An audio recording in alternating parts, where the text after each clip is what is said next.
drop in a word or a sentiment that illustrates how you're feeling as you enter the space, so that we can all also have a sense of each other. So if you can use the chat box to express your feelings as you come in today.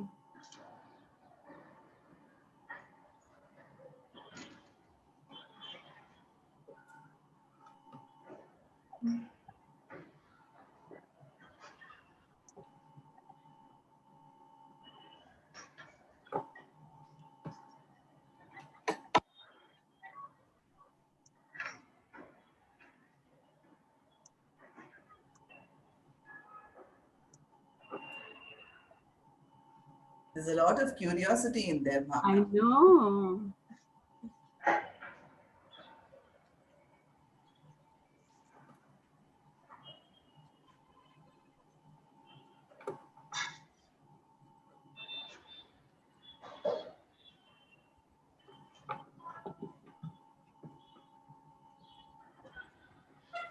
All right, while people get in touch with their feelings and talk about it and gather the desire to express themselves, we will, should we start, Neeraja? You should. All right. Shireen, is there something that you want to start off with? Sure. A very warm welcome from Quinnergy and Sambhaavna. Thank you all for joining us on a Saturday morning. And it's lovely to see all of you today. So, the structure of the web Samvaad is going to be very conversational, and we urge you to, interact with us, share us the questions, and share us your thoughts and reflections. And it's going to be a great, Samvaad. So, yeah, so that is why we are here today.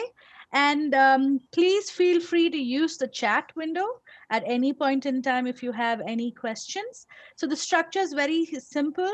We would have our wonderful ladies, beautiful ladies, Neeraja and Bhavana, have a conversation, and then we would open up for questions, and we will have a great day today. So welcome all once again, and over to Neeraja. Thank you, Shireen. Thank you for all those nice words. And let's take the conversation ahead. So we are not calling this a webinar. We are calling it a web Samvaad. So Samvaad is a conversation. It's happening over the web. And so we've titled it that way.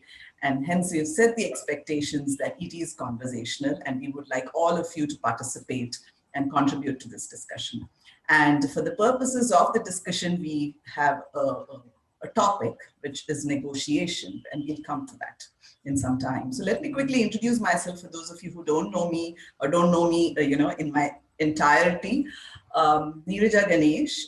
So of course, personally, I am married. I have an 18-year-old daughter. I live in a joint family. I have my mother-in-law and my mother, all of us living here together.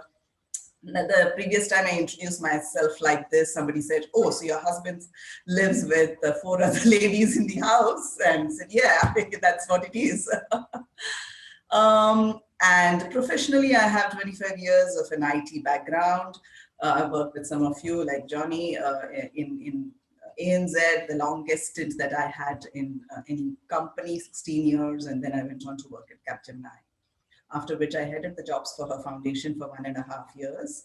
And now I have a day job at a college here in Bangalore, which is National College, which is, the role is to build the Industry Academia Connect. And I also consult with a couple of training organizations, one of them being Quinnergy, to see how we can take these leadership programs to all of you, and do a lot of freelance work, do a lot of pro bono work in terms of mentoring young girls to, women and coaching. Now, I want to reflect upon what happened about 30 years ago. So I come from a very conservative family, come from a Tambran family. I'm an only child. And it was very clear that when I finished my undergrad, my parents would get me married, and then I would go and live in that house and be happy and settled and do whatever I needed to do in the marriage. But, well, it was going to be an arranged marriage, and hence my parents were going to do that search for the guy. And I told my father that till you find this guy, can I study a little bit more? I asked. And he said, okay, you can. And, but the minute, the guy comes, and if he says you need to leave the studies, you will have to leave the studies. So I said, okay, that's okay. I'm getting to study, so let me go about doing it. And I went and did this course in an IIT, and we just realized that Bhavana and I were contemporaries, I think, while she was in Delhi, I think I was in Bangalore doing the course. And Johnny, NIIT is common factor for us. I went on to do this 4-semester course from NIIT. And when I was in the 3rd semester, this organization, Sonata, came and they were looking for some programmers on a contract basis. So they had got this huge project, and they were giving a pilot, deliverable. So they wanted a few people and contract, because they didn't know whether they necessarily get the big project. So they didn't want to hire. And they picked up about 12 of us. Most of us, all of us were in the ending stage of a 3rd semester. I was the only one who had another 4th semester to go.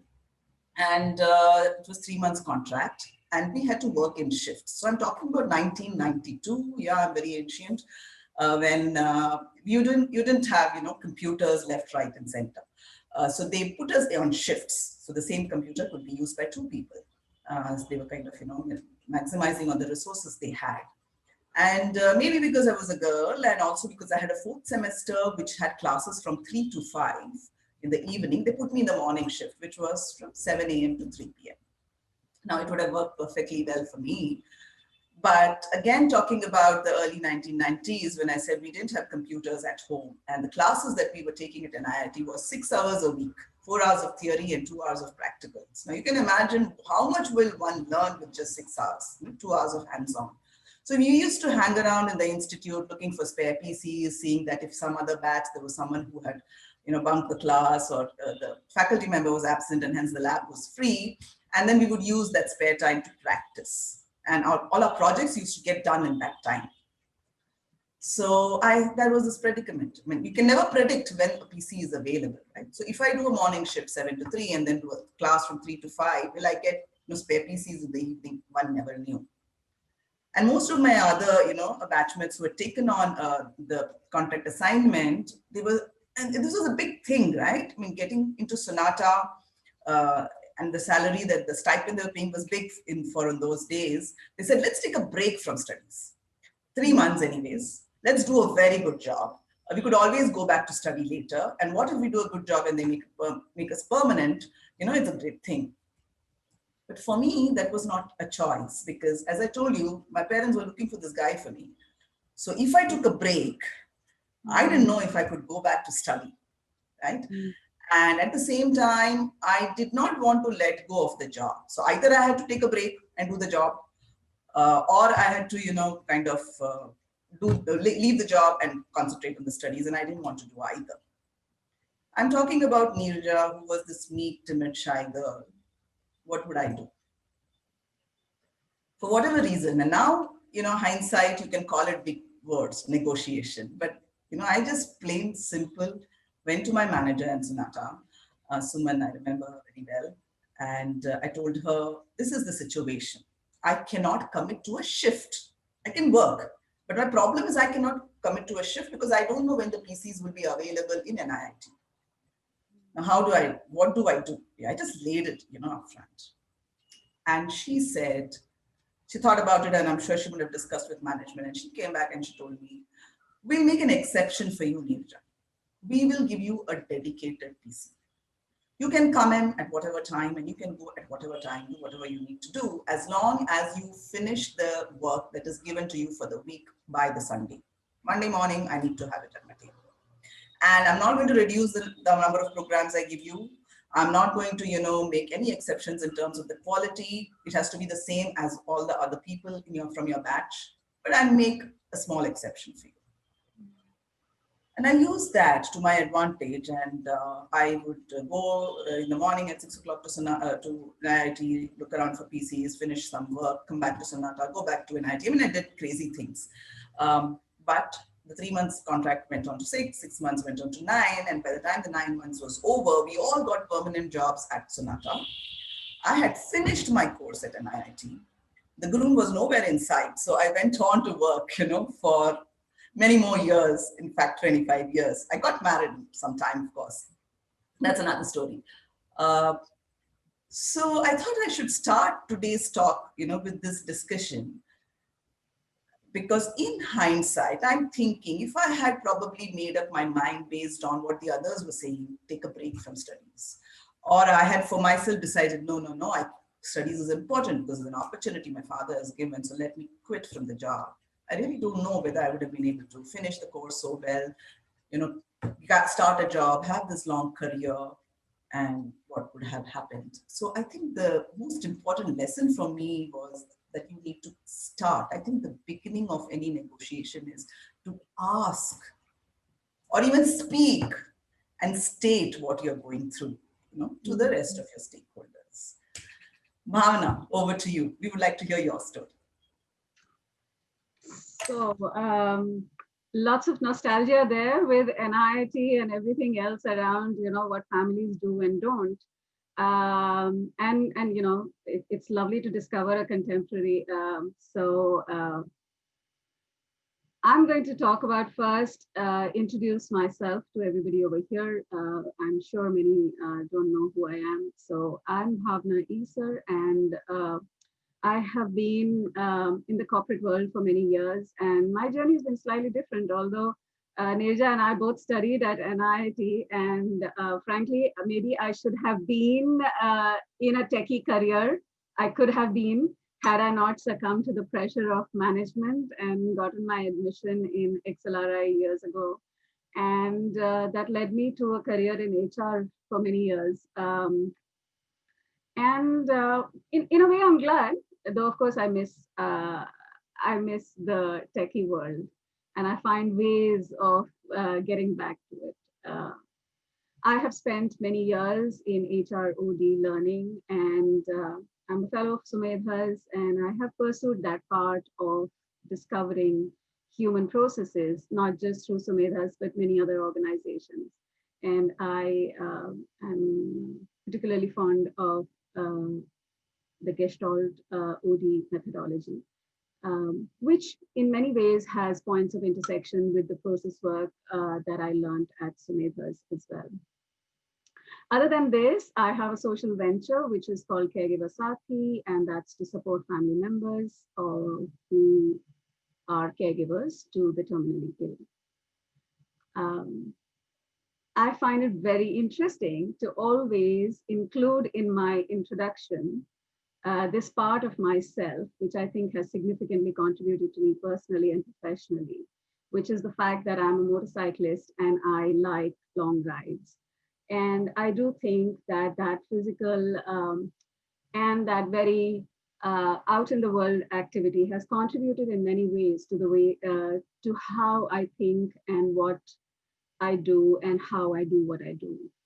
So it could be an academic qualification or a professional qualification, depending on how you see it. And that said, one of the things that I absolutely relate with, resonate so much that I'd love to facilitate programs on is this leadership framework that is about discovering your leadership potential using the archetypal energies or understanding oneself from a very core being. My story is slightly different from Neeraja's. My story, although I went to NIT, I think when I listened to Neeraja's story for the first time, I felt very blessed that I didn't have to negotiate that. I was encouraged, and I was actually in many ways protected from the tensions that one may have had at home. So I was in a similar program, and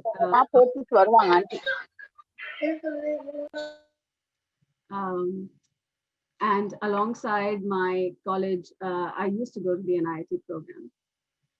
And I used to take my dad's scooter while attending the extra classes. There were many times that I would come back very late.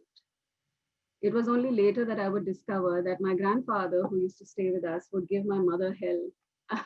That, what is this young girl out in the world coming back so late, riding a scooter? This is not okay. What if something happens to her, etc. uh, what I heard in how you described Neeraja was that I think you were deeply in touch, not just with what you needed, but absolutely sensitive to what you wanted. And I think these are two absolutely critical things for each one of us to understand. I need something and I want something. And it is fine to want something. And in order to want that something, it is absolutely critical to get in touch with what do I need and how can I enlist and enroll others around me to support me in what I need. In my case, it used to be, it was a negotiation for the scooter. So my father had this Bajaj Chetak, which is quite a tough scooter to ride. And on the streets of Delhi those days, trust me, it wasn't easy because knowing a girl is riding a scooter, there used to be many mischievous boys wanting to dislodge you from your scooter. I had to have a conversation with my father saying that, okay, I am willing to spend my pocket money on the petrol. I will run it myself, but it gives me the flexibility to go for those extra hours on the computer to that computer drome that was in Connaught Place, which was very far. And if I wanted to, if I went by bus, it would just take too much time and I would never be able to get around it. So I had a different conversation with my father to say, listen, give me your scooter and I will take it to college. And from college, I will go for my extra classes and then I will come back. And many times I'll come back late. But you know what? This will not add to your expenses. I will use my pocket money to spend on the petrol. But I see commonality in the fact that both of us wanted and were willing to enlist people to get what we wanted. Absolutely, absolutely. And with that, start and impetus that it gave me, I already told you, right? My father had said, the boy comes, you're studying. If he says stop working or stop studying, then you will. He had said, and then I finished the course, and then I was in Sonata, got the permanent job. Uh, the mandate was still the same from the family to say that, hey, you will work till you can, but when the groom comes and if the groom says you'll have to leave, you'll have to leave.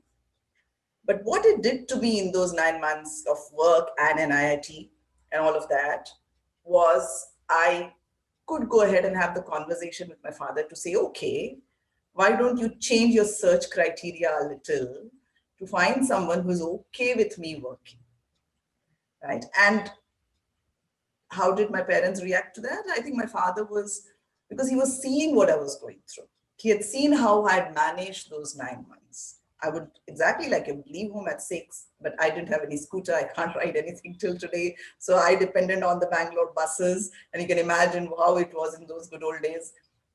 And 6 in the morning, if I left, and I would come back only by 8 in the night, my parents wouldn't know where I was, whether it was an IIT, computer drome, Sonata, because there was no phone, there was no mobile, nothing. But what it did, I think it developed some kind of a confidence in them also, I think, that this girl can manage something and that she's got a good job. It's paying her well. She seems to be doing well. So why don't we consider what she's trying to say? And hence, I believe they changed the search criteria to find someone who was kind of okay with me, continuing in a job. So one led to the other. So the point that we both are trying to make is negotiation, as the term it sounds, is not about sitting down and fighting it out and having your own way and stating it, this is what I want, I don't care what you want. It is a long drawn process. As much as you want, as Bhavana said, need and want, the others with whom you're having that conversation, and you need to have the conversation, also have their needs and wants. And at the end of the day, a conversation is only going to be fruitful when everybody feels that they got something out of it. Otherwise, it's going to be a one way, and you might still get it that time, but it's not going to last long. And is it going to be a pleasant scenario? Because at the end of the day, you have to live in that family, or you have to work with that team, or wherever you are, or you have to, work with that client if it's a negotiation with the client. So it is a lot about ensuring that you put everything out on the table, bit by bit. Look at what is it that it's most important for you today. I mean, there will be things later, but you will deal with it later. And how is it that you can understand what the rest of them are, also wanting at that point in time, and seeing, is there a way where all of us can get a little of whatever we want? Anybody has any thoughts to kind of, reflect on our stories, your stories? We are happy because we said this is a conversation.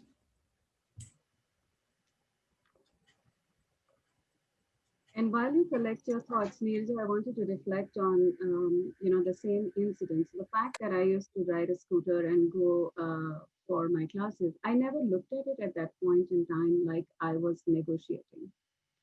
I looked at it like I wanted something badly enough for me to want to get it. So I don't think I looked at it like a negotiation.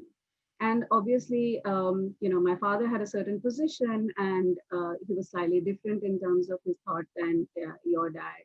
And my mother really wanted to support me, but I think she did feel intense pressure.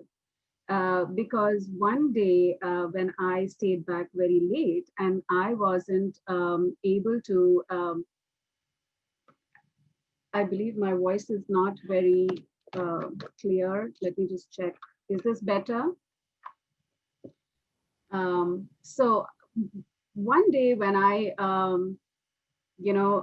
was very late, my mother was very anxious and was under immense pressure from my grandfather, who said that you have no idea, a young woman out on the road, what if something happens to her? We will, regret for the rest of our lives.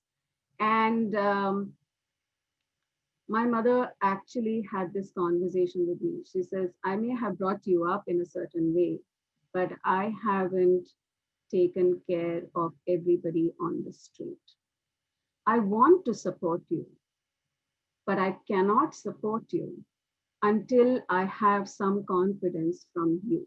And this was the days of no cell phones and no regular connectivity. I would, I don't think if I would send out my daughter today without a phone, on a scooter, do whatever and come back at whatever time, I would have cold feet. So huge admiration for my mother. But I think in a certain way, she negotiated back with me. She said, this is what I want from you. And that healthy exchange where we were honest with everybody was involved made a difference.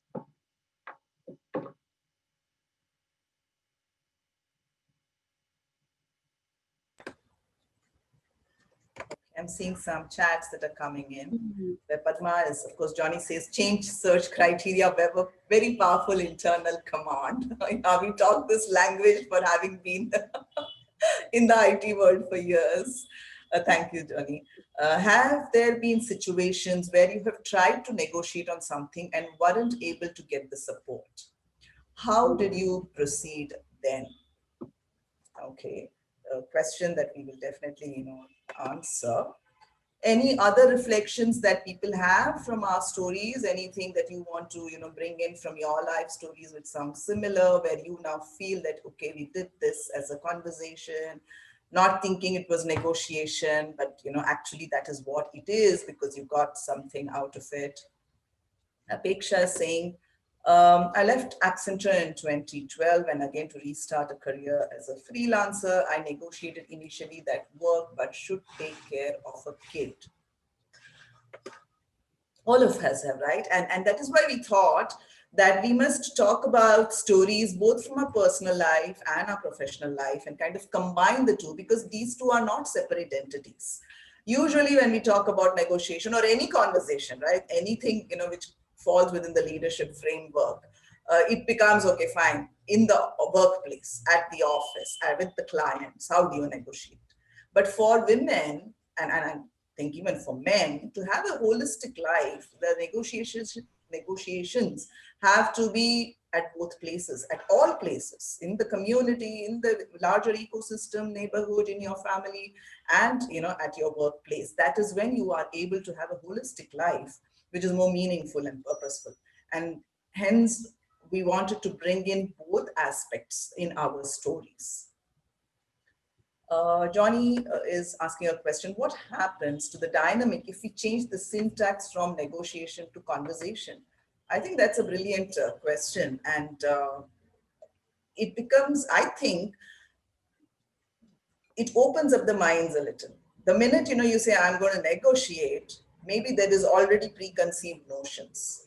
You're already thinking, what is Bhavana going to tell me? And how is it that I'm going to counter and ensure that I protect myself? But when we're saying it's going to be a conversation, let's see, where we take it. And we are able to hear her, and she's able to hear me out very openly.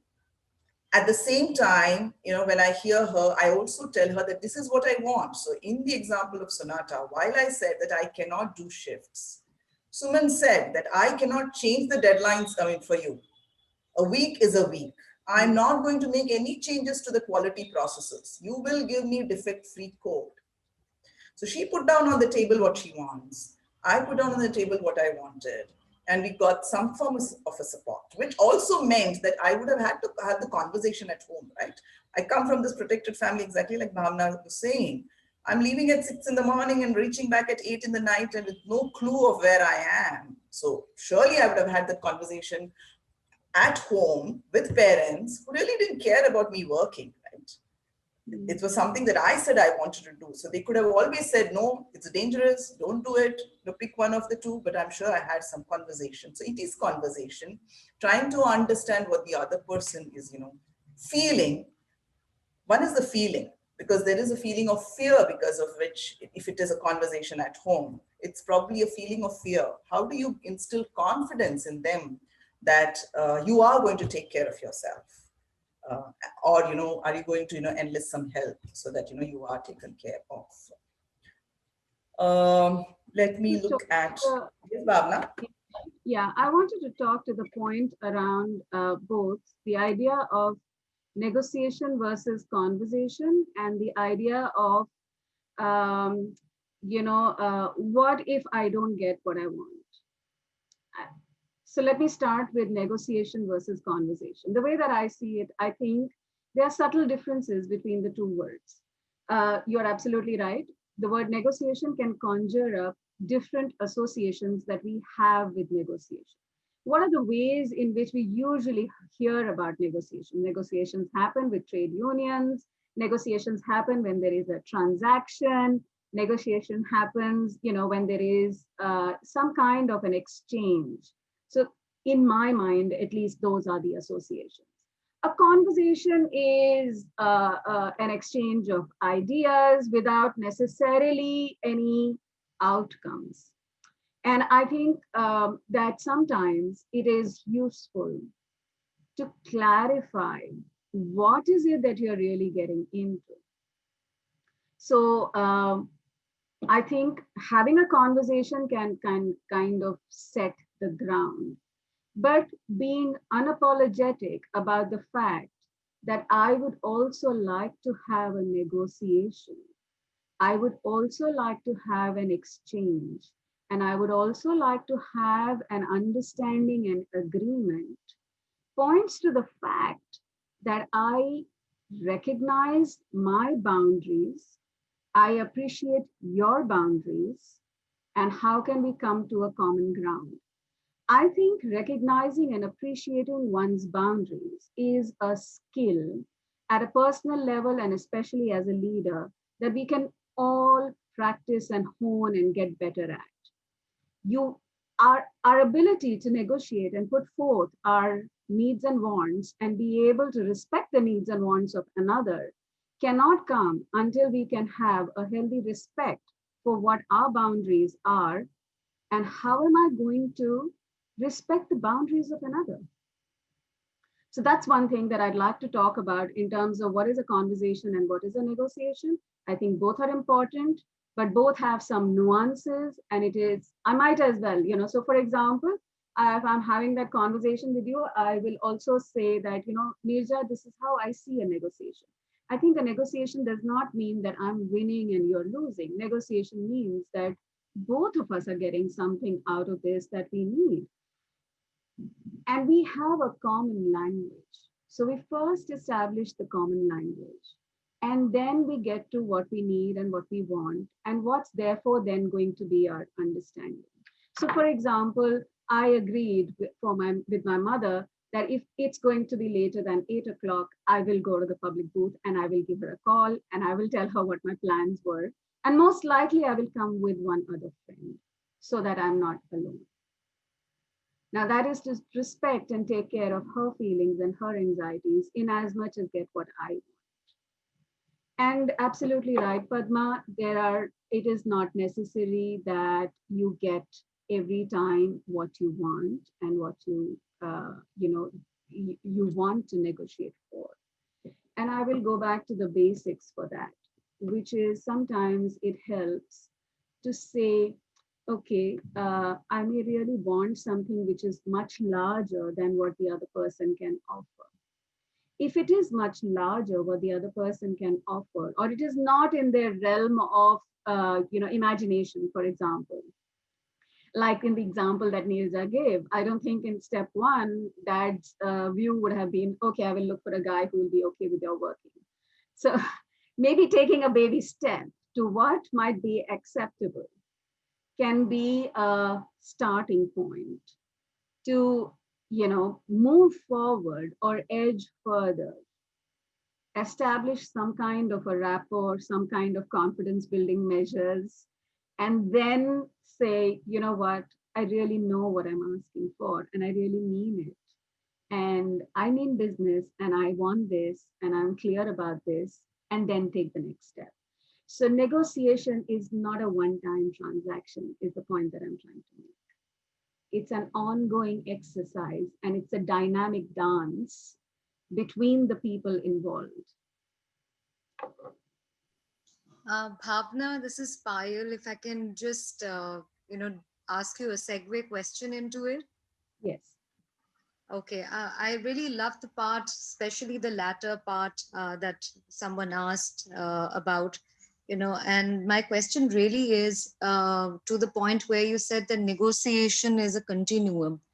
And in my experience, most of the times, I don't know whether most women have gone through it or felt at different points in time.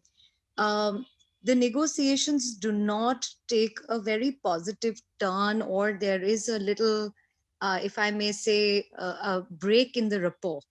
And it seems like you come back to yourself and have an internal dialogue that, ultimately I had to agree on this particular, whatever the transaction is, to the terms of the other party. And I voiced it out and I said it out, but I gave in to what was, their expectation. And it didn't really lead me anywhere. I might have as well would have stuck to the first former ground and just went with it rather than putting the relationship to jeopardy. So it's a very tricky one. So it's great to speak up, have the courage to ask for what you want. But in certain scenarios, or let's say 80% scenarios, you go back to, giving into or agreeing to the terms of the other party. So my question is really, how do you deal with that emotion and take it forward? Is it really, because the questions that pop up is, at that point in time, is it really worth it to negotiate? What I hear you say, Payal, is that actually there's a price to be paid for what I want. Yes. Yeah. Sometimes that price to be paid is in terms of the quality of the relationship. or the harmony of the relationship that I have enjoyed thus far. And I do think that as women, there is a huge social pressure to be the ones who are harmonizers, to be the ones who respect relationships. And I think there is a certain quality of social conditioning by virtue of the gender that we embody. And therefore, paying the price of the quality of the relationship feels harder for women. It's not like men don't pay the price of relationship when they negotiate something for themselves. Even they do. But they seem to be either seen in a certain light, or they get that input as they are growing up, or they make those meanings because of the social world that we live in, that it's okay to be more determined on what you want and perhaps sacrifice relationships along the way. The social conditioning, on the other hand, for women is that it's not okay to get what you want. It's more okay to be the harmonizer, and therefore it is better for you to not ask for what you want. And therefore, the sentiments that are generated are that of guilt or even shame, that you asked for what you wanted. And that's likely to be whereas if I was brought up in a boy-man masculine way, I would actually be encouraged for being this determined person who got what he or she wanted. So I think recognizing the fact that there is a social conditioning that plays, and that's the context that we are in, that plays on to who we are and how we are going to be, what kind of a leader, what kind of a person, and therefore a leader we are going to be, will determine your understanding of who you are and how you want to play in a situation. This is the framework of leadership that we explore in the 5 seats of power, or exploring the Shakti within, which is, how do I understand the context? How do I understand the pressures of the social conditioning and make a choice of who I want to be in this situation?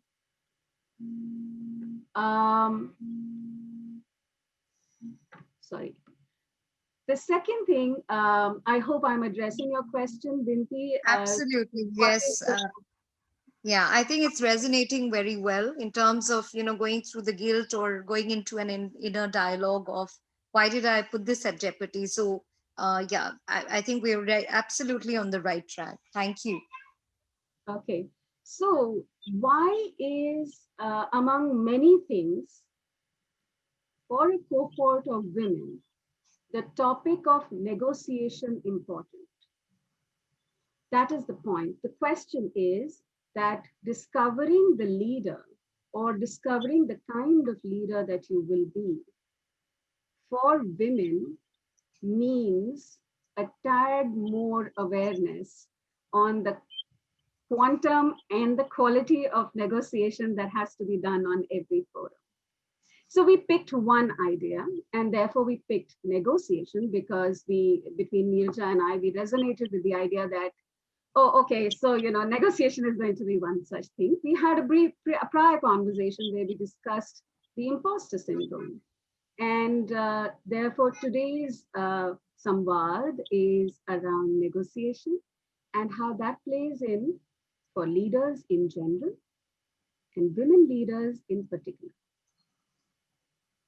And Bhavna, again, another question, if I may, or add another thought to this is there a difference that you may have, and maybe a point and food for thought for all of us, in terms of, like you said, the gender play?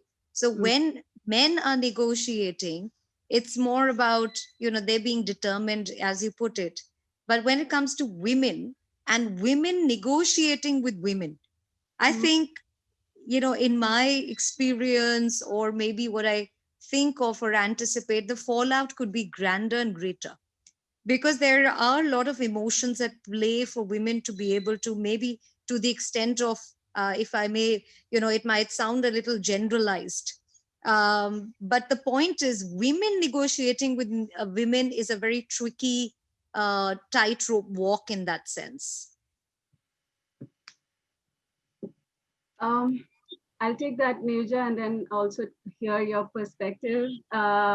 Here's the thing. So a few things got triggered for me. So women negotiating with women, there's an assumption that the other woman is the same as you. Two women are not identical. So it's not necessary that the other person that you're really negotiating with is the same as you. So maybe that requires a little exploration. But that said, yeah, there could be challenges in negotiating with other women because you could be coming from very different places. The classic negotiation that many young women need to do with their mothers and mothers-in-law are at play, especially for women who want to, who want to be working or who want to have a particular, way of setting up the home. I'm going to take the example of a negotiation that my mother did with my grandmother. So many years ago, as you can imagine, my mother wanted to work. So I'm told that the two of them said, okay, my grandmother will run the house because she was a ferocious, independent woman herself. And that kind of gave her an arena. And my mother would find her arena outside and will work outside. And, so that was a way two strong women could stay together, given the world that they were living in. That was their understanding. And as you can imagine, I saw it. There were so many difficult exchanges when they were stepping on each other's toes. So negotiation does not necessarily mean that you have contracted and that there are hard boundaries then. Like I said, there will always be a little bit of a push and pull and a little bit of dance. And you go back and say, listen, I think you overstepped. So can we relook at this? How are we going to handle this new thing now? Some things will evolve. So I do think that it is important to keep the eye open for what do I really want in the larger scheme of things over a longer period of time? And what are the battles that I'm willing to lose for the war that I want to win?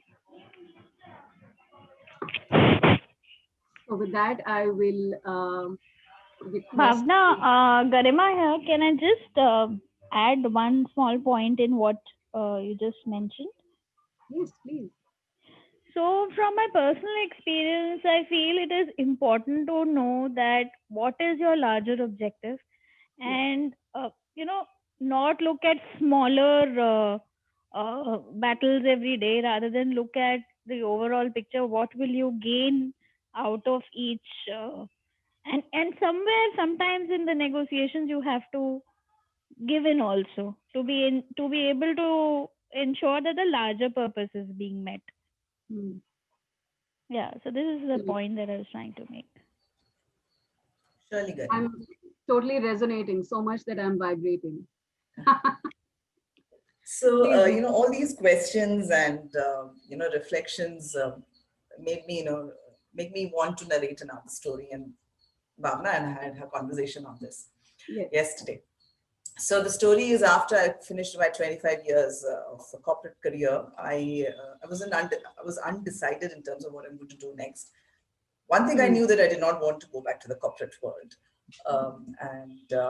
So I was thinking of doing some freelancing, consulting, which is what I had started off. I was doing 4 hours every day with a small startup.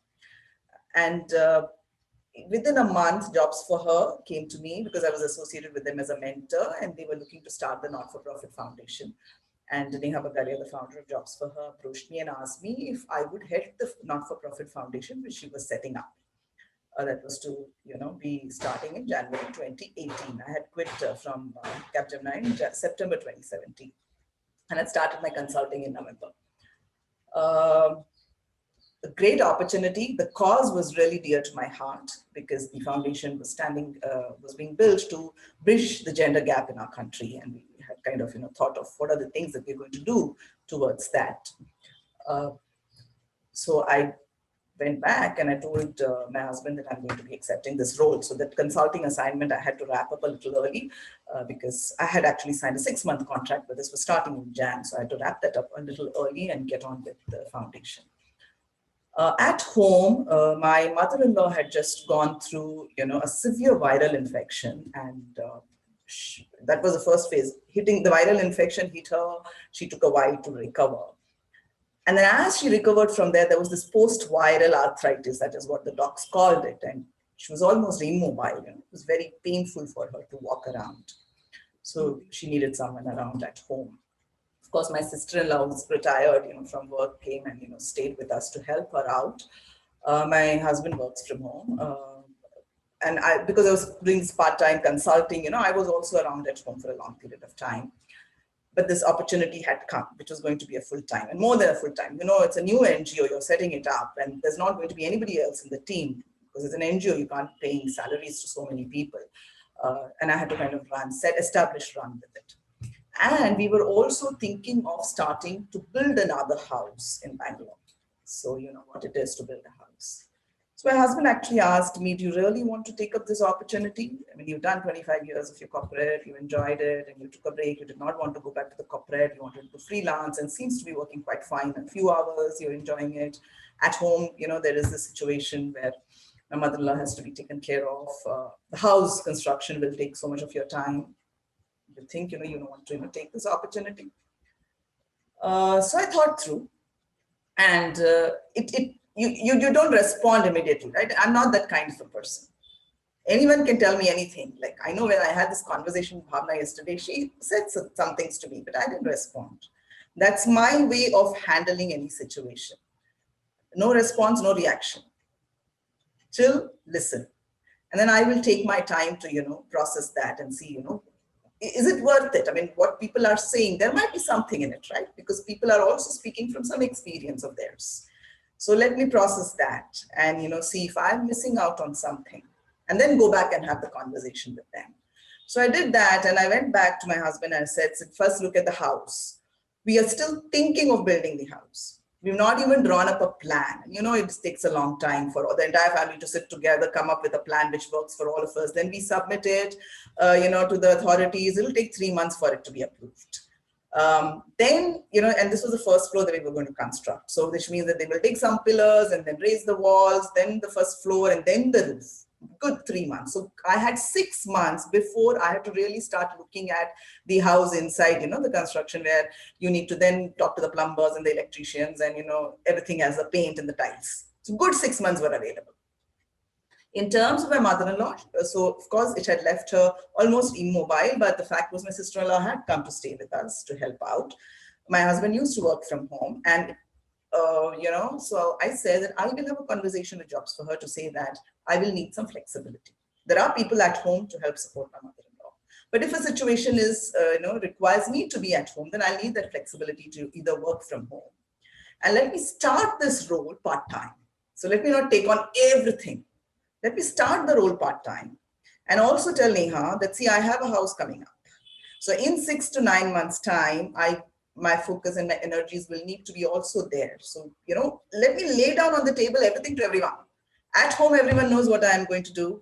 At work, everyone knows what I'm going to do. And the beauty of a conversation upfront is people will appreciate it. And, it's a woman-to-one conversation. Neha is a woman, right? She's the boss. And I'm going to have a conversation with her. And in many ways, what happens with us women is, and we talk about this women to women boss, women employee and women boss doesn't work. We say that. Queen bee syndrome, somebody says. And here we're talking about negotiation, woman to woman. I think in our minds, we think that if it's a woman on the other side, the person should really understand us completely and say yes, okay to whatever we are saying. And that's when, the issues come. I had this, in the organization that I was working, I had a team of 5 men and 1 lady. And the lady took me for granted. She would come whenever she felt like, go whenever she felt like, without any, prior intimation. And then when I actually asked her why, she said, Neeraja, you have a young kid, I have a young kid. You need to understand that, at home, whenever I am needed by the kid, I will be there. So she felt that being a woman manager, I couldn't understand her. So that's why I think the thing about woman to woman comes up, I think. But in this case, so with this conversation with my husband, and I said that nothing will get compromised, don't worry.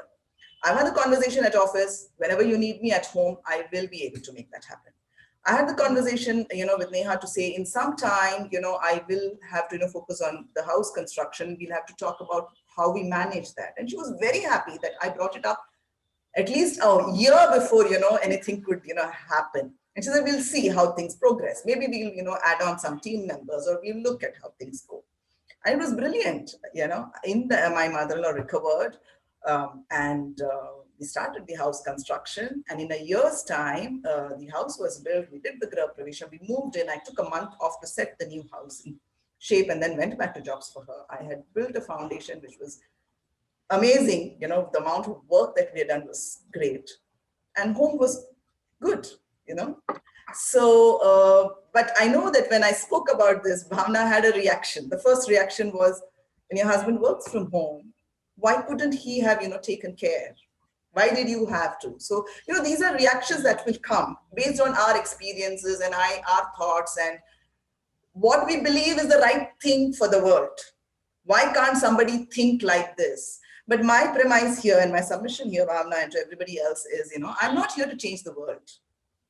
I'm only looking at what is my desired outcome. Can I get the desired outcome in such a way that whoever else I am going to be associated with, at home it's my family, at work it's Neha and the team and whatever, also is happy, comfortable, getting what they want. Now, there might be certain things that I will give in. There will be certain things I'd say, no, this is not something that I can give in to. But overall, in the ecosystem, things will work out. So that's what I wanted to kind of narrate here. I'm just looking if anyone had any. Saying that, Neeraja, I totally get your experience, and clearly, the point is that my life experiences are different from yours. The environment that I grew up in, and the kind of thought process, therefore, and my response to circumstances and situations is different from yours. And I suppose both are okay in their way and in our circumstances. So here's my thing around job transitions and roles that many people have to play when you're making that transition. So I was at this situation where with a little baby, and I was reminded of many things, actually, many incidents from my life that got triggered with the story. But I'll talk about this one, which is that we had just moved into Mumbai. I was in a new job, and we had, our daughter was really young.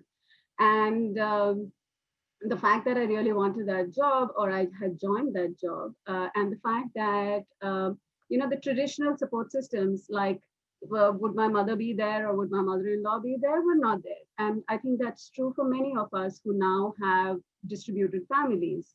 So we didn't have that either. And one needed, and I noticed there was a comment over here that I need to have built my coping mechanisms. I agree with you. We need to build our coping mechanisms. I prefer to look at it like this, that we need to build infrastructure for ourselves. One of the things that we can do better as a gender is to set up infrastructure for ourselves. And infrastructure is not just the support system. So it is not just the maid, the other helper, the daycare facility, and so on. But the infrastructure is also our emotional infrastructure, which is who will support us when we are going through different emotions.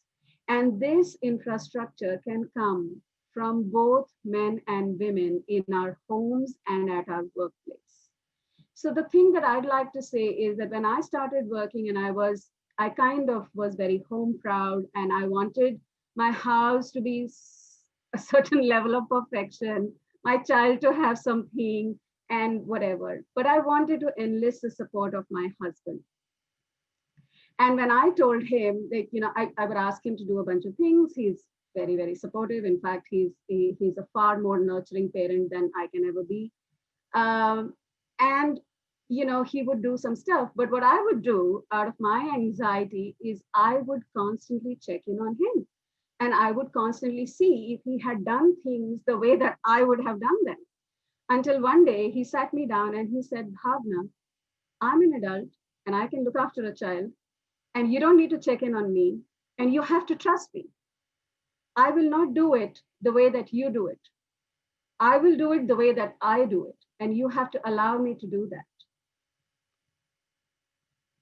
I had to step back and I was like, okay, fair enough. You will handle what you will do as a parent. And that's great because it releases me from the tension, the anxiety, the supervision responsibility that women need to carry. So building our infrastructure that will support us both physically and emotionally is absolutely critical.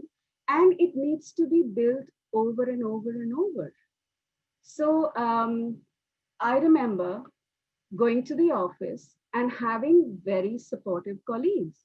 So my male colleagues would be very supportive and say that you have a young child, go back home. I didn't like it. I was like, I don't want to go back home. I don't want to miss out on these meetings. I want to be at the table and I want to be making the decisions. So don't tell me that I should be looking after my child and I could be making decisions in the office. So I had to go back and say that we will not have meetings after 6 o'clock, and that if decisions have to be made, I will be included in those decisions because otherwise it is too much of a stress. So to that, about negotiations at all points and the meaning that it has for women leaders. I so agree. We women find it very difficult to let go of many things. And I've written a piece on this also where I said, we think we are the ones who can brush our child's teeth the best. And we can only, tie the shoelaces the best.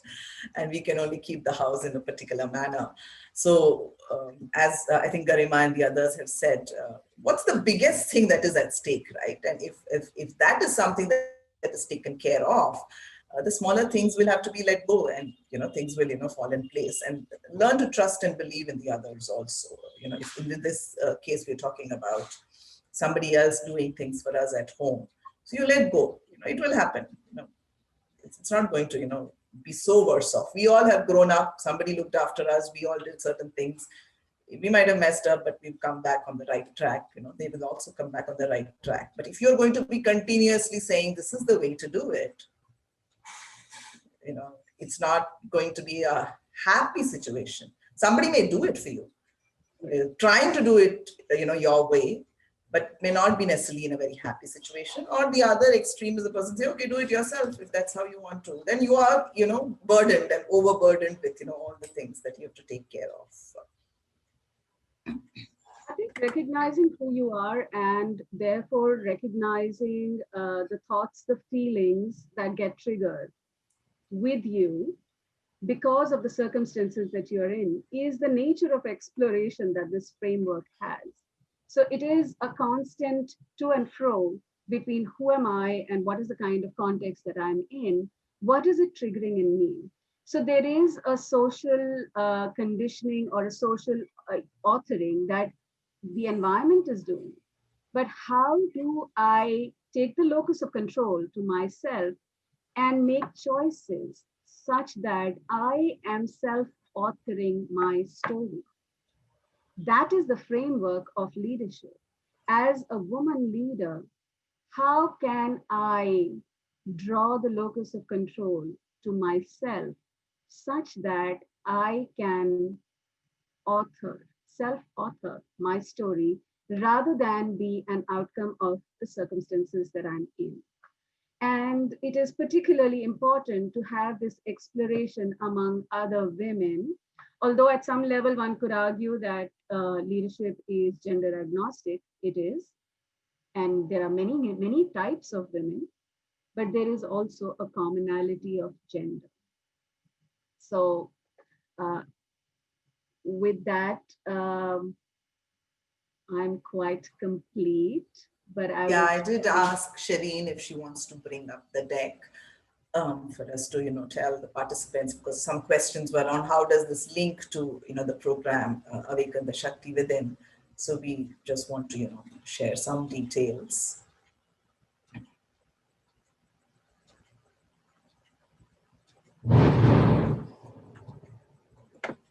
So there is a lot of thank you, and there are some people who had to leave, I guess, because there was 11 a.m.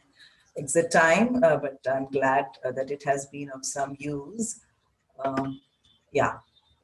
Shireen, you want to move to the next slide? So, of course, the program that is coming up for you, launching on the 21st of November, is a collaboration between Quinnergy and Sambhaavna. Of course, today's discussion is on negotiation. We had a lot of conversations, a lot of reflections, story sharing, and there's now no right and wrong here. At the end of the day, there's no right and wrong. That's what I believe. It is the desired outcome, and I very strongly believe in that. And that's what I have been telling my 18-year-old also. You can imagine when you're living in this joint family with, in-laws. So my in-laws actually are much, much older. So my husband is the youngest late child. So many generations of gap between my daughter and, my father-in-law, who lived up to 96. He passed away 3 years ago. And she'll come and say, why has it have to be like that? And she'll say, why don't you talk to them? Why me? Talk to your husband, talk to your in-laws. And I'll say, it's not about talking to whom. Because the premise is, what is it that you want? Think of it that way. And hence, what is it the others want? And so can we bring in some common ground and see that all of us get a little bit of whatever we need. So that's my definition of negotiation. Yes, it is a deep inner will, skills, and that's what the other day Bhavana and I were talking about.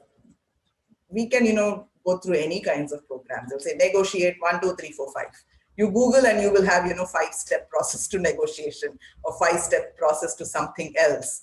But what we are trying to talk about here is it's more inner and not external, which is why the program is also titled Awaken the Shakti within. How do you bring in your inner will, your energies, and condition your minds and understand everybody else is around and see how do you bring about whatever outcome it is. Negotiation is one aspect of it, which we thought we would talk about today. Shireen, you want to move on to the next one? Bhavana, any comments? Point that I'd like to make is that discovery of inner will is an ongoing practice, and it is a dynamic idea. And I think that what my inner will is can keep changing. So how can I stay connected with who I am and what I want in this particular context in a dynamic sort of a way? I certainly am not the person and what I wanted when I was in my 20s or when I was in my 30s. And it keeps changing. So can I stay in touch with that? And how can I bring forth newer aspects of myself so that I can build a wider repertoire of the kind of leader I am? So it's like having a long list of songs that I can sing, or it's like having many arrows in my quiver that I can choose when what I want to deploy, and it's a mindful deploying depending on that circumstance and the kind of outcome that I want. To me, the journey to leadership is about that predominantly. Moving on, Shireen. This is the broad design, given that we are working digitally and we would like to offer this program long distance. So there are sessions that are in-person sessions, and then there are interim time to allow for the learning and the experience to be integrated with our real life experience, and to be able to get to the point where I can have a familiarity with the framework as well as be able to practice and deploy it. Shireen, would you like to say something here? Sure. So this is a 4 weeks immersive and reflective program, and we would love for all of you to experience this. And you can write to us if you want to register. And attendance for this 4 weeks is mandatory, because we do not want you to miss out on some critical things that we discuss, because each week we are going to discuss and we are going to learn a lot about these three blocks that we just spoke about. Let me just bring it. So we're going to explore the inner drama, which we call it the Navarasas. We're going to explore archetypal propensities, and also we're going to author your own story. So we're going to do all of that in this Awaken the Shakti program. And as we were talking about the design, it is 4 Saturday mornings, and it starts on the 21st of November. So 4 Saturdays are 21st, 28th November, and 5th and 12th of December. It starts at 9:25 a.m. and it ends at 1:30 p.m. So we need this 4 hours of commitment, so that we will be able to explore everything and have a dialogue and conversations around these concepts that we are going to help you understand. And in between these sessions, we will have group coaching sessions, which will help you even to strengthen the concepts, and also to help you work within yourself and apply it in whatever you do. And as mentioned, it is going to be on Zoom, and we will be happy to share you the details once you have registered.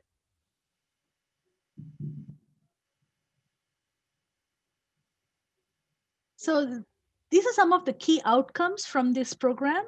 It would help you exert greater influence over the choices you make, navigate complex relationships, be the author of your own story, and build a continuous practice of being the best that you can be. Bhavna, would you like to add some more points or some more reflections on this?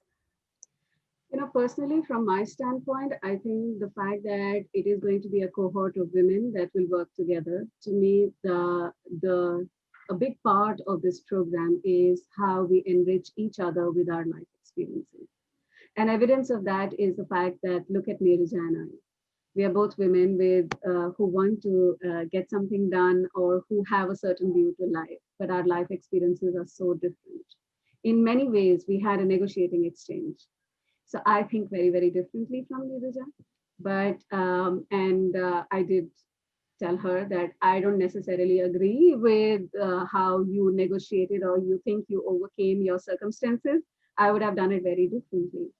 But at some level, I think it is very comforting to not just engage with other women who are similar to us, but also other women, because that's the common ground, who are different from us, because that's what brings out something that might be a new possibility.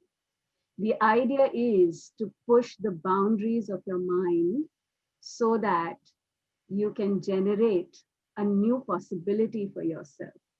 Because if you engage only in the ways that you have been, and only with the people that that are similar to you, then you do not create new possibilities. So to my mind, this program is about learning the practice of how can you create new possibilities for yourself on an ongoing basis. Great. So just a few key takeaways from our web Samvaad today. It would help, I understand that most of you would have known who are you in this context. Appreciating your inner will and mindfully exercising a choice of who I wish to be. Yeah, Bhavna, please add more to it. um, I think that there was a lot of resonance to the idea of emotional infrastructure. So I was very pleased to see that comment in the chat box. It's something that I didn't think will ring home so much, but I am very glad to hear that. I think I personally can do a lot better, uh, but it's good to know that we can all perhaps discuss and explore how we can build a required infrastructure, emotional or otherwise. Thank you, Bhavna. So at this point, we would love to take questions. We do have about, say, 14 minutes in hand with us. Any questions, any thoughts, any reflections that you have, please share with us before we give you a surprise element. So this is Johnny. I have a question. Bhavna, you spoke about coping Mm, with the situation. I was yes, just wondering, I was just scanning myself. If I were to replace it with dealing, how will it make me feel different? And I think I got in touch with a little bit more in control and little bit more of a power when I replaced that word. And I don't know if just it makes sense. And if you have any thoughts on that. absolutely. I personally don't like the word coping, but that's also because my archetypal energy is the second, which I think you and I might share, which is coping seems like as if you're catching up with something. Right, right. And dealing feels like a little bit, I'm in the arena, I have Yeah. my ammunition and come on, bring it on. Yes, I'm ready for the, yes, uh, absolutely. yeah. So I would rather like, okay, let's have the battle or the duel or the dealing. And I think words make a difference because there are different associations with them. At Yeah. the same time, Johnny, the point that I would like to make is that somewhere we, and myself included, will think less of the idea of coping. But I do think we all cope as well. There are many parts and many occasions when we are catching up, and it is okay to also have those moments. I Mm, do feel overwhelmed. And I don't think that as a woman, I should be Durga Mata, who is absolutely in control, can multitask, can do this, that, and the other, should be powerful and in control both at work and at home. It mm, is not human. right. So when I'm human and I am compassionate to myself, I recognize the fact that I prefer to deal with situations, but there are situations when I cope, and it is okay to cope Mm, as well. So that's how I would look at the idea of coping and dealing. right, right. Um, So, yeah, so we've had a lot of discussions in various forums during this pandemic of how we could have handled this whole pandemic. And mm, what I got in touch with is that I hope I'm not taking time, Shireen. Um, we will so, request the uh, others to raise their hand and claim their space as well. yeah, okay. Please go ahead. Yes, So what yes. I'm realizing is that I could have considered myself a victim these months from March up until now, and kind of coped with whatever was available. And I said, no, let me just deal with it and see what happens. And then I'm sitting here as a coach, moving from a space of having to coach people live front of in front of you in Bangalore. Now I'm realizing that geography is now history because I'm using Zoom and I'm coaching people across international time zones. Mm, So if I were to cope with that, and when I'm coping, I end up being a victim of my circumstance. And when I just make that one little shift, I'm able to look at it from a different pair of lens.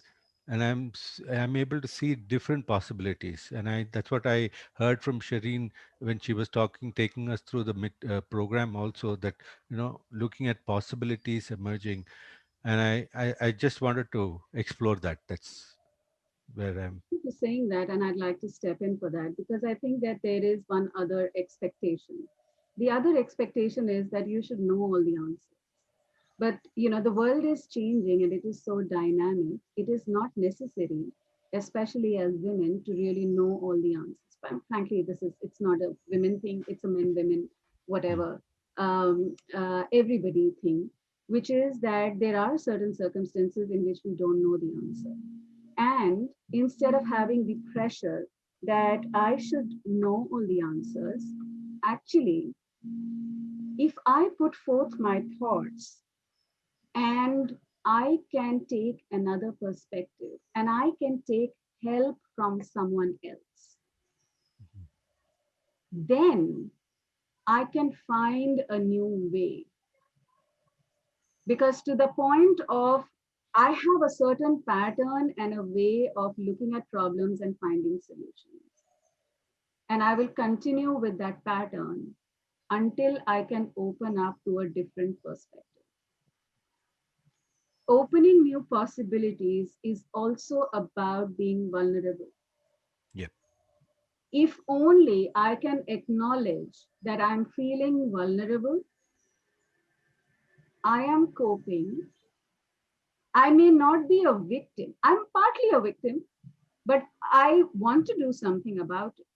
You see, there's a very fine line between being vulnerable, recognizing your vulnerability and creating a new possibility for yourself, Yeah.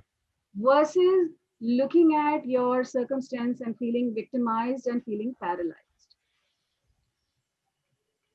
So long as it is opening a vulnerable space for me and it is creating a new set of possibilities, I think that's lovely. Yeah. Neeraja, do you have something to add to that? Yeah, I was going to talk about the COVID situation, and Johnny, brought it out very beautifully. So, what have we all done? I think to start with, we have all coped with it. To say, what has happened and should it be, and so we've gone through that curve from March, hoping that things will get better in May, and now in October, November, we know that it's a long haul. And over the period of time, we have all found ways to deal with it. And for some of us, I think we've dealt with it very beautifully, and new opportunities have come because of the way we've dealt with it. Yes, they are two different words, and how you explained it beautifully. Do you want to play the victim card and say it was not my doing? Circumstances are like this, and hence I am like this. You could be in that situation, and hence if you take negotiation, the rest of the world is like that. They never support me, so I could never go ahead in my life. When I give some of these talks, and I also write, some of the feedback that comes to me is, Neeraja, you are operating from a position of privilege, so you can tell us all of this. All of us have privileges. I'm not denying it. Maybe I have been more privileged than many others, but it is about how do you kind of make the most of the situation that you are in, and that's the dealing, right? So the cards have been dealt to you now. You have to play, and how do you play the game? Right. Good. Thank you. Any other Anybody questions? else? Yeah. So there's a lot of emotional infrastructure related reflections that will happen in this group later today, I think. But we would really appreciate feedback through this chat, or you could write back to Shireen. And if you'd like to join our program, it's going to be extremely reflective, like you have gone through today. We also, through the framework, are going to enable, self-sustenance. It's not that, a Bhavana or a Neeraja or a Johnny or someone has to always be there to prod you and make you think. The framework is going to enable that kind of self-reflection through your life. So we are at 11:24. If there are no further comments or questions or reflections, we will let Shireen tell us what the surprise is. Sure, sure. But before that, we would love to take a picture with all of you. So just a moment where everybody could come on a video. We do it for all our sessions so that we can have a nice picture. Hey, Madhuri, good to see you here.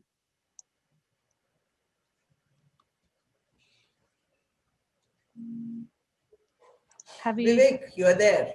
I didn't hear anything from you, so I was wondering. Vivek was a silent I'm spectator. here. Fascinating discussion. So I was just keenly consuming everything that was spoken about. Lovely. Thank you. Great. We still have other people who are still not on video. Just about a minute. If you could Okay. just come So, on. actually, the more people who come on video, the better it is, because your face becomes just so tiny in the picture that it really doesn't. But it is important to have more windows open, because it just kind of gives a feeling that so many people attended.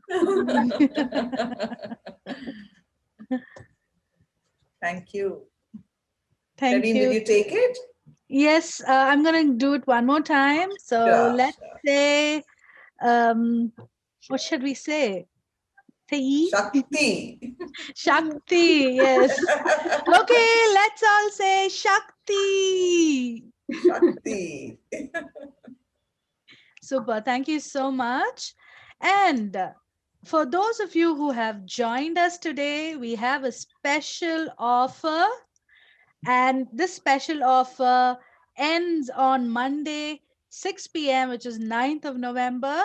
So we are running a special for this particular program, Awaken the Shakti program.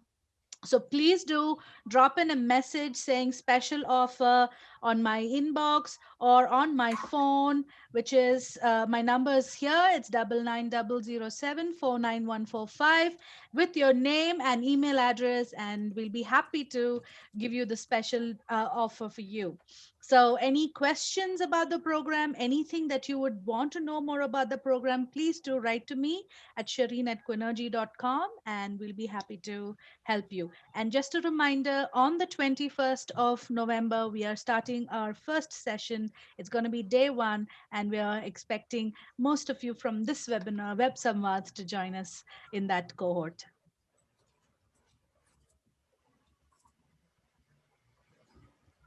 Thank you, Shireen.